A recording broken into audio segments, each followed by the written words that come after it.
Alright. Yeah, that's out of focus. I was gonna say, hey, hi, hello, good evening. Welcome back, Alexandrian Codex. We are just doing a short little showcase. It is 8:56 p.m. of what I got done today. It's not as much as we set out to do, but I'll walk you through it all the same. I decided to cut quite a few things I wanted to incorporate today, so I wrote a lot of code that I then subsequently deleted. We're gonna start out with the first couple of events here being actually from the 1840s. Now, the decade I'm supposed to be highlighting is the 1850s, but you know, I caught a couple of things that I'm like, I should have done that last time. So first up is Narrative of the Life of Frederick Douglass, an American slave. This is an autobiography or a memoir by Frederick Douglass. First published in 1845, this memoir and treatise on abolition was written by the self-emancipated former slave, Frederick Douglass. The work describes, with great detail, the events of Douglass's life as a slave, his eventual escape to freedom in the New Bedford. You know, there's just a small difference between typing this in and reading it in my head and then actually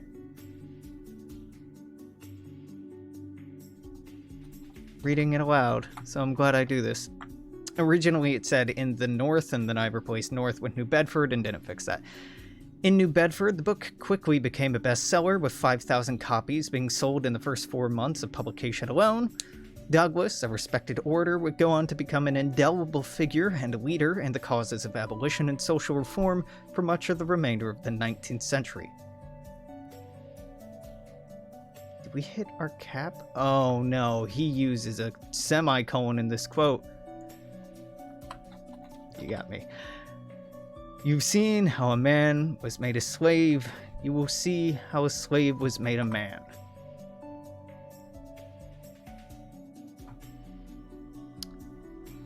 And if there is no struggle, there is no progress. What this does is, basically it's the same thing as Uncle Tom's Cabin. I think it's verbatim the exact same impact, so you get prestige, which Uncle Tom's Cabin doesn't give you, because Frederick Douglass was very prestigious and well-respected, kind of renowned, later in his life, more so. So all Yankee become more conscious, all Dixie become more conscious, all Yankee become more in favor of freedom of womb, or more liberal, well, both. And whereas Dixie become more favor of slavery allowed and more conservative. So this is just trying to push the schism a little bit more dramatically, because it's a little too easy, just a little too easy, to get the South to not secede at full strength or secede late. So this just tries to push that along a little bit. Next up is Harriet Tubman. There is no conductor of the Underground Railroad more famous or more respected than Moses Harriet Tubman. Having escaped from slavery in 1849, she began to help guide others to freedom by the end of 1850. Over the following 11 years, she directly rescued at least 7 people from slavery over the course of 13 expeditions, and indirectly helped many dozens more. During the American Civil War, she would become the first woman to lead an armed expedition in that war, liberating over 750 slaves at Cowahive Ferry. Excepting John Brown of sacred memory, I know of no one who has willingly encountered more perils and hardships to serve our enslaved people than you have, Frederick Douglass.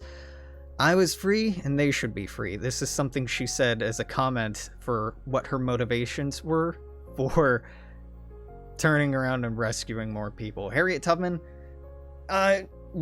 fascinating woman, especially her opinions of John Brown and engagement with John Brown. Not that they were married, like the way that they engaged or talked.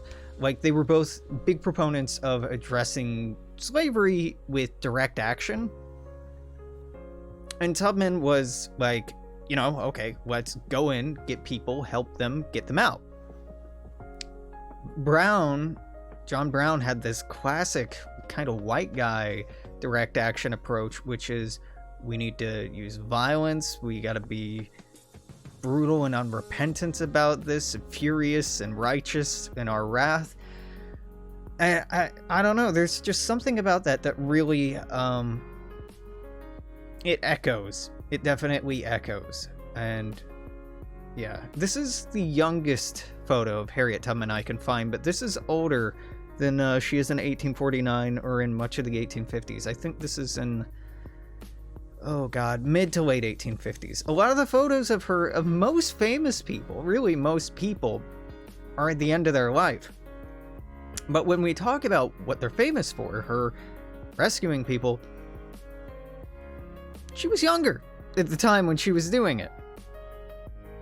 So this makes all African American pops gain more consciousness and become more in favor of freedom of the womb law, which, yeah, imagine that.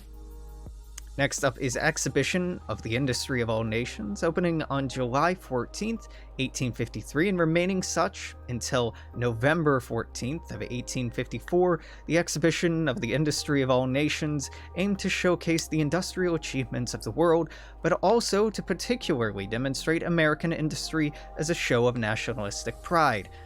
Mirroring the 1851 Great Exhibition in London, this World's Fair would attract well over 1 million visitors.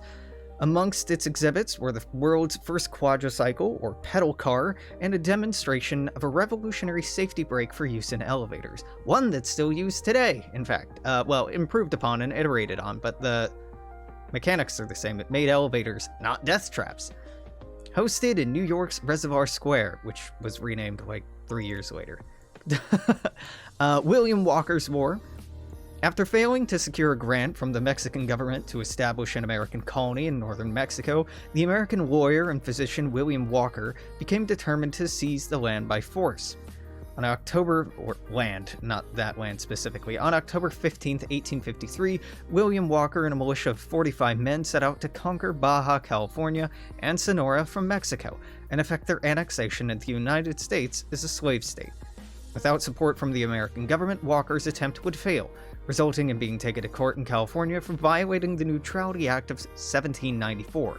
The jury would only take 8 minutes to acquit him, allowing Walker to attempt future invasions of Nicaragua in 1855, 1857, and finally Honduras in 1860 before his eventual execution by Honduran authorities. So you can either arrest Walker, making all pops in the United States a little bit more pacifistic, or you can support him. The United States gains Sonora as a core. You gain infamy, your relationship with Mexico goes in the hole, and the jingoists like that. And if Mexico is your vassal, you lose them. It's the same as Manifest Destiny, the relationship impact. Arrest Walker should actually have Mexico like you for it, but I guess I didn't code that right, so we'll just we'll glaze over that. It's not super important. Panic of 1857. In July of 1857, railroad stock values peaked.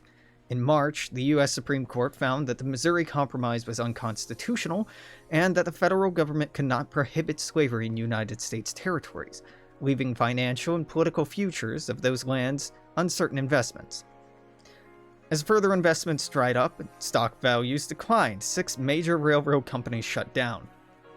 Accompanying this bubble burst was a massive decline in grain prices, resulting in many farmers defaulting on loans, putting increased strain on banks and sending thousands into poverty. The economy was able to recover in just over a year, but doubts lingered in the South about the stability of the North's economy. President Buchanan blames the paper money system. He did. James Buchanan, real piece of shit, real worthless president. He said, quote, reform, not relief, in terms of what the policy was for the American people. So rather than like any kind of programs that would help out people in poverty, like what we got to do is get local banks to do the same, to back away from paper money and more towards the gold standard, or like the specie standard or bullion standard, having like, you know, rare metal. on hand. Paper money was the reason this was all happening. He's so fucking worthless. So worthless. Yeah, so you get a depression event. It only lasts a year rather than the 1837 one, which lasts 2 years. Nothing too crazy. Nothing too crazy. If we take a look at what was planned, I cut the founding of the Pinkertons. Fuck the Pinkertons, and I don't even know what modifier to use for them. The Ain't I a Woman speech, God, Sojourner Truth, this is complicated, but I'm gonna talk about it, and it might take a minute to get through all this, so if you're watching on YouTube and just want to wrap up here, I totally understand. There's not going to be much more about the events that I've done, and this is just me going to be rambling, but here I go. So, Ain't I a Woman is a speech delivered impromptu or extemporaneously by Sojourner Truth at a women's convention in Akron, Ohio in 1851. She, because it was impromptu, didn't write it down. There's no script for this, and no one wrote it down immediately. Marius Robinson wrote down a version of it in June 21st. Okay. The speech was on June 6th. It was first reported on June 6th. With no transcription. June 21st, they wrote it down.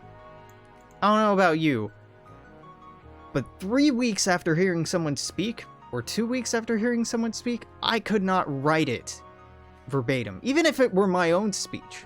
Fuck, especially if it were my own speech.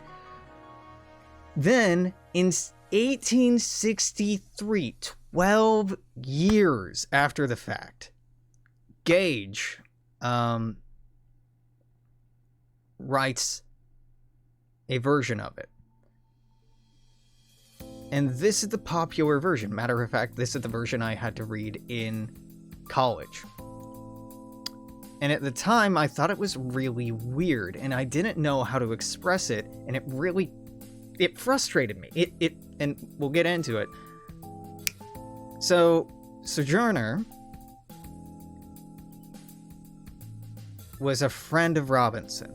They worked together, and Sojourner helped Robinson with this, consulted on Robinson's version. Gage didn't even fucking talk to the woman. But Gage's version is the popular version today. And as I was reading this, I'm just like, I can't, like, I don't want to touch this. I don't want to touch this because probably neither of these things are her actual words, and it just feels dishonest to perpetuate that. So look carefully here at the difference between the first speech and the second speech. I want to say a few words about this matter. I am a woman's rights. I have as much muscle as any man and can do as much work as any man. I plowed and reaped and husked and chopped and mowed, and can any man do more than that? I've heard much about the sexes being equal. I can carry as much as any man, eat as much too, if I can get it. I'm as strong as any man that is now. As for intellect, well, all I can say, if a woman has a pint, a man a quart, why can't she have her little pintful? You don't need to be afraid to give us our rights for fear we'll take too much. We can't take more than our pine'll hold. Poor men seem to be all in confusion, don't know what to do. Why, children, if you have women's rights, give it to her, and you'll feel better. You'll have your own rights, and they won't be so much trouble. I can't read, but I can hear. I've heard the Bible, and I've heard that Eve caused man to sin. Well, if a woman upset the world, do give her a chance to set it right back up again. Set it right side up again. The lady has spoken about Jesus, how he never spurned woman from him, and she was right. When Lazarus died, Mary and Martha came to him with love and faith and besought him to raise their brother. Jesus wept, and Lazarus came forth. And how come Jesus into the world? Through God who created him and the woman who bore him. Man, where was your part? The women are coming up, be blessed God, and few of the men are coming up with them. But man is in a tight place.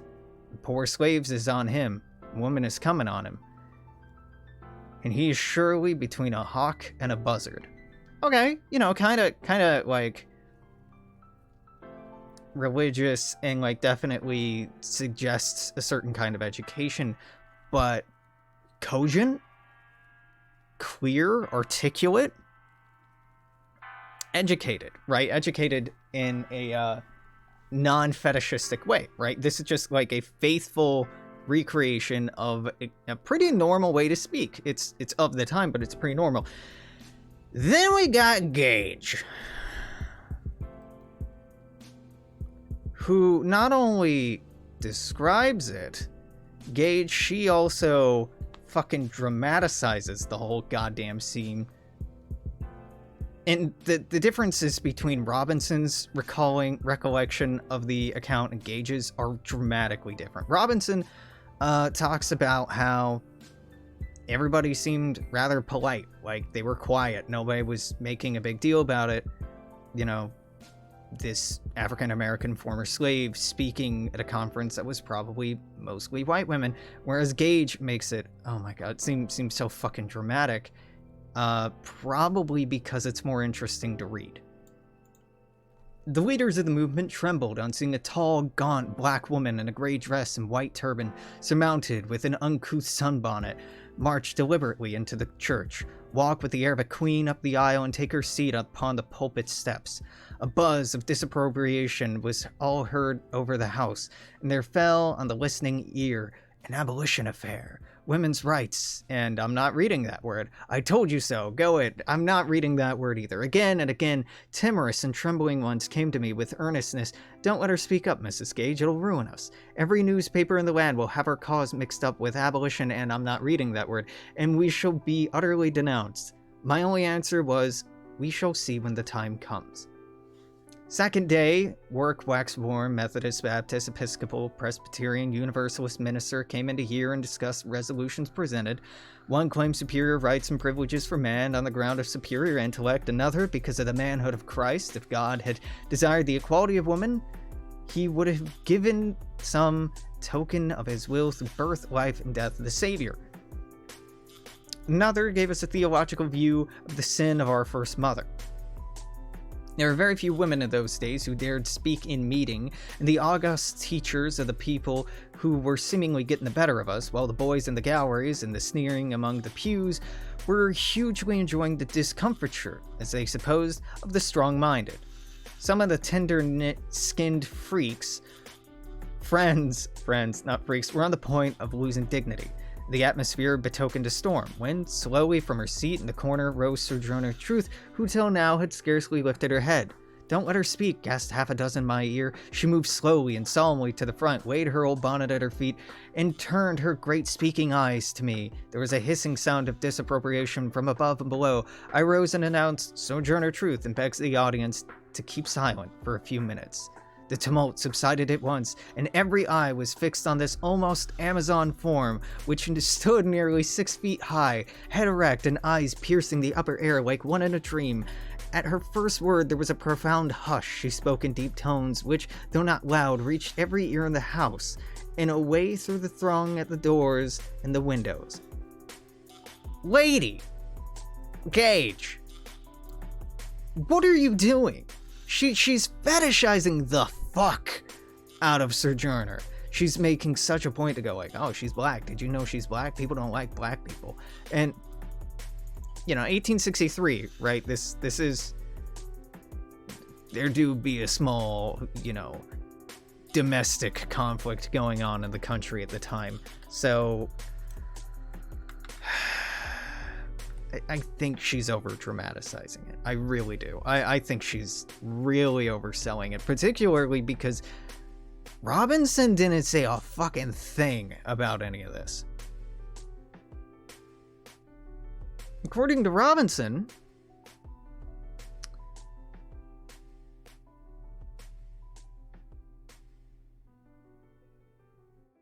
she came forward to the platform, addressed the president with great simplicity, may have said a few words, got an affirmed answer, and proceeded. That's it. That's Robinson's account. And Robinson's account is 2 weeks later. 2 weeks after the fact. If this whole dramatic affair had happened, Robinson would have reported on it. So Gage probably just made all this shit up.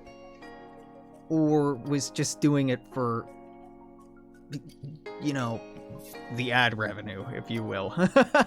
But here's the part that really pisses me off. The way that Gage writes phonetically, implying the way that Sojourner speaks. Now, before I get into this, Sojourner was born into slavery in New York State. She was emancipated in New York State. She spoke like a New Yorker. Yeah, there was some rural inflection in there, some lack of formal education, absolutely. But it's very important that nobody else comments on true style of speech was not like that of Southern slaves. She was born and raised in New York and only spoke Dutch until she was 9 years old. This whole bit plays on like the Southern mammy stereotype of what a black woman sounds like. And this is the version I had to read aloud in college at Elmira College. It's part of an American Women's Studies history course. And the professor was like, this is what it was. We did not get the historical analysis of this was written 12 fucking years after she gave the speech by a woman who wasn't her friend, didn't really know her, and was using her to sell her book, History of Women's Suffrage. Matilda Jocelyn Gage, Susan B. Anthony, Elizabeth Cady Stanton, and other first wave feminists were racist and exclusionary as fuck and did this exploitative bit just to fetishize Sojourner and capitalize on her identity. Well, children, where there is so much racket, there must be something out of kilter. I think twixt that, not reading that word, African Americans of the South and the women of the North all talking about rights to white men being will be in a fix pretty soon. What's all this here talking about? That man over there says women needs help in the carriages and lifted over ditches and how to be the best place everywhere. Nobody helps me in the carriages or over mud puddles or gives me any best place. Raising herself to her full height and her voice to a pitch like a rolling thunder, she asked, "And ain't I a woman? Look at me. Look at my arm." And she bared her right arm to the shoulder, showing her tremendous muscular power. Gross, dude. She's almost Amazon form. I plowed and planted and gathered in the barns, and no man could head me. Ain't I a woman? I could work as much and eat as much as a man when I could get it, and bear the lash as well, and ain't I a woman? I born 13 children. Sorry, chillum. She didn't. She did not have 13 kids. I think she had 3. And seen them, most of them sold off to slavery. When I cried out to my mother's grief, none but Jesus heard me, and ain't I a woman? Then they talks about this thing in the head. What'd they call it? Intellect, whispered someone near. Yeah, because this fucking brilliant woman, she's black, so she can't remember a word like intellect, so somebody has to help her. She's got the right idea, but, she's just not all there. Not like us white women. Intellect, whispered someone near. That's it, honey. What's that got to do with women's rights? Or, I'm not reading that word, rights. If my cup won't hold a pint and yours holds a quart, wouldn't it be mean to me not to have my little half measure full? She pointed her significant finger and sent a keen glance at the minister and made the argument. Cheering was loud and long. Then that little man in the black there, he said women can't have as much rights as men because Christ wasn't a woman. Where'd your Christ come from? Rolling thunder couldn't have stilled that crowd as did those deep, wonderful tones. She stood there with outstretched arms and eyes of fire. Raising her voice still louder, she repeated, "Where did your Christ come from?" From God and a woman. Man had nothing to do with him. Oh, what a rebuke that was to that little man. Turning again to another objector, she took up the defense of Mother Eve. Cannot follow her through it all. It was pointed, witty, and solemn, eliciting at every sentence deafening applause. She ended by asserting, if the first woman God ever made was strong enough to turn the world upside down all alone, these women together, she glanced her eye over the platform, ought to be able to turn it back and get it right side up again. Nowadays asking to do it, the men better let them. Long cheering greeted this.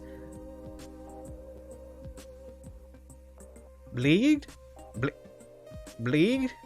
To ye for hearing me on this? Now, old Sojourner ain't got nothing more to say. She's written awfully. This is disgusting. This is fucking disgusting.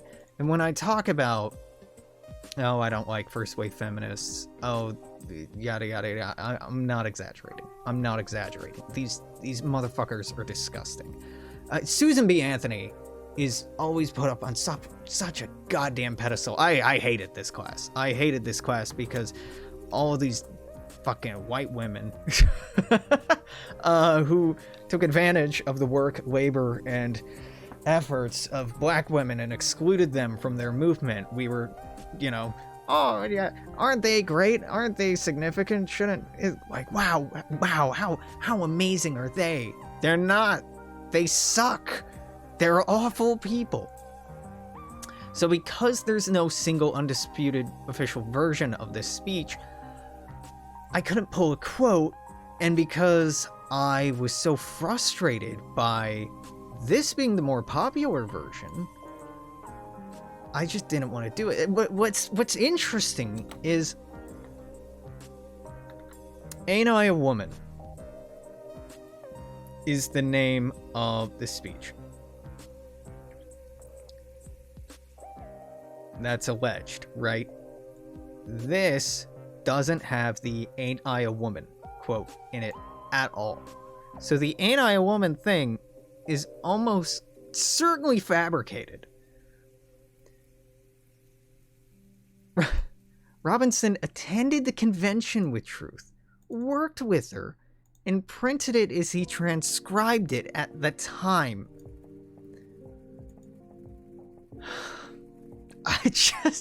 It's so fucking frustrating. Yeah, found strong historical evidence that the Gage speech was likely very inaccurate. Robinson's speech was likely the most accurate version. And yet, still, in the year of our Lord, like 2015, 16, this was still being taught in universities in the United States as the legitimate version. In upstate New York, no less. So it's right in the backyard. Man, if only I hadn't been clinically depressed while taking that class, I probably would have looked like any of this up at the time and been like, hey, I have a question. This white lady's just making shit up about this black woman. Why are we being taught this as gospel? Because it's not true. It's not true at all. This is really exploitative. And it's really troubling that centuries later, we're still repeating these lies. What the fuck? The damn thing is, Ain't I a Woman, at its heart, even in this corrupted form, is a great question, because it's a question of intersectionality. And this is why I'm still conflicted on this. Even if the popularized version of this is an abomination of a woman's words, spirit, and intention, or twisting and manipulation of the truth to an absurd degree, the question, regardless of how it's phrased, of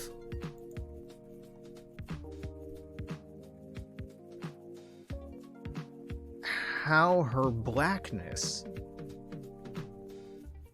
removed her from access to her femininity in the sense and in the eyes and attitudes of white Americans.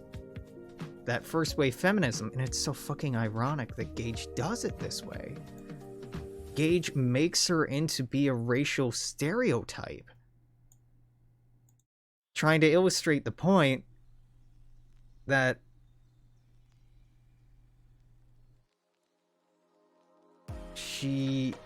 that identities intersect and overlap, and you can be multiple things at once, and different people experience what it's like to be a man or woman or white or black in different ways dependent on their other intersecting identities. And that doesn't invalidate them in any way. So I don't know, I spent a while thinking about this, and it really slowed down the amount of work I was getting done today. I just gave up on the Pinkertons and then moved on to this and struggled with it for like an hour, and I've talked like 15 minutes about this alone, which just burnt me out, because I don't know, it's gross as hell, it's frustrating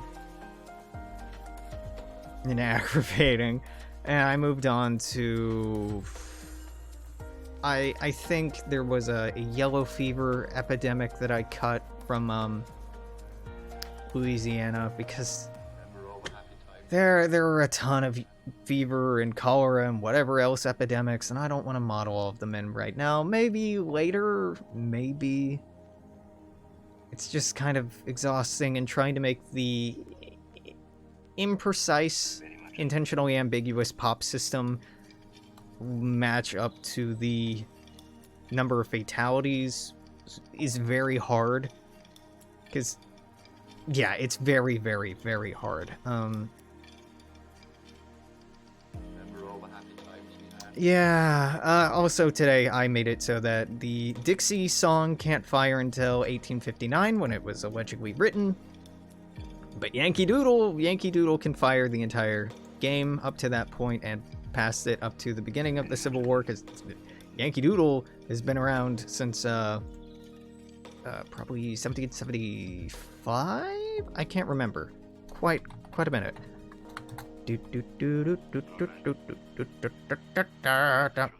70 Years' War. Oh no, 1780s. I'm wrong. But a while. Is that a little game balancey? Yeah, might be a problem. I also didn't add the House Divided speech. If I did, I would just have it do the same divisiveness that Frederick Douglass's autobiography does. I might add it in later. If the civil... I'm gonna have to play test tonight or tomorrow. Tomorrow, probably, to see if this gets the Civil War... This particularly gets the Civil War to kick off just a little bit earlier. If it doesn't, then I'm gonna throw in, you know, the House Divided speech in, his divided speech. We're just gonna comment this out just as a way to try to get the Civil War to occur around 1860 more reliably. And that's it. That's all I gotta say today. I am a lot more drained by getting frustrated. But this is really the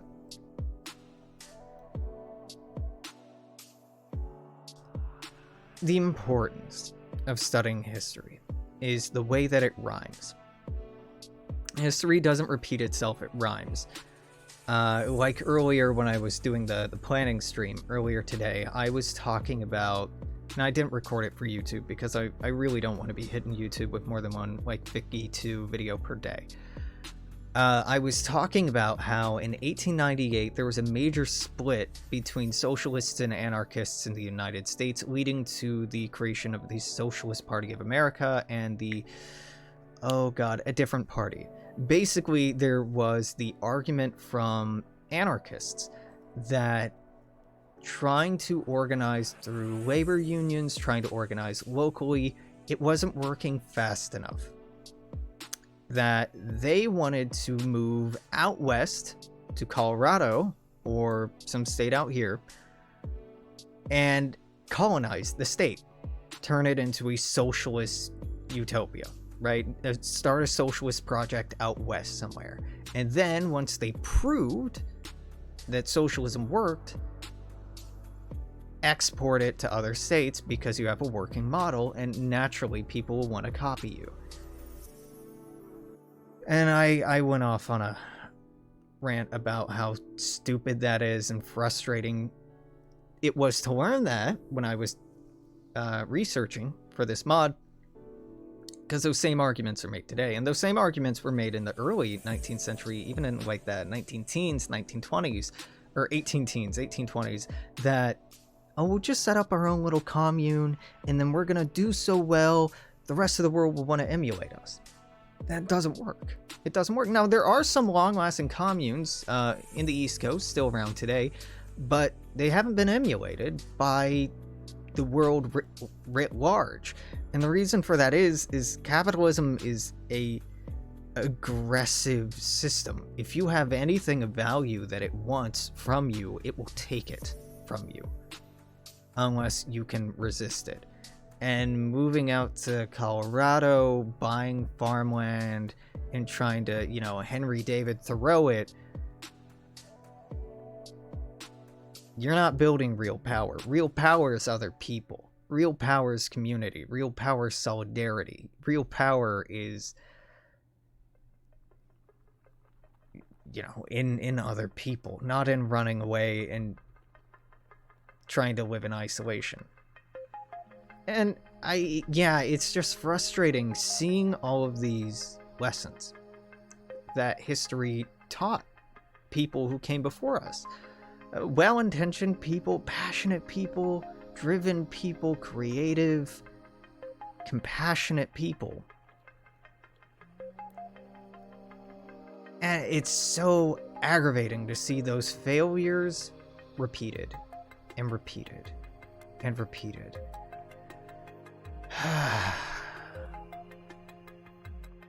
But that's the importance of studying it, right? Oh, it's part of it, right? There's enjoyment, there's cool factor, there's the companionship of history, knowing that you're not alone, finding the ways that mistakes have been made in the past where people have found or liked or done something similar to what you do. You know, there's a lot of value in studying history, not just for this materially relevant one of it's so you can quit making the same fucking mistakes, but you know, that would be nice, huh? Tomorrow, I think I'm moving up to the 1860s if I'm coding in more events. It's either I'm going to do a playtest up to 1860 to make sure the events are firing off okay, or I'm just going to keep plopping in events. We'll find out. But this has been long enough for tonight. In fact, it's been too long, but oh god, you're showing up right here at the end. I'm so sorry. You didn't miss anything. I'm just reiterating what I was complaining about this morning. Talking about the events that I've added, but I'm tired and I'm not gonna sleep, but I might take a long bath. Yeah, that sounds amazing. So I'm gonna get out of here until tomorrow. I'm gonna say toodaloo. Take care. I'll see you then. Bye-bye.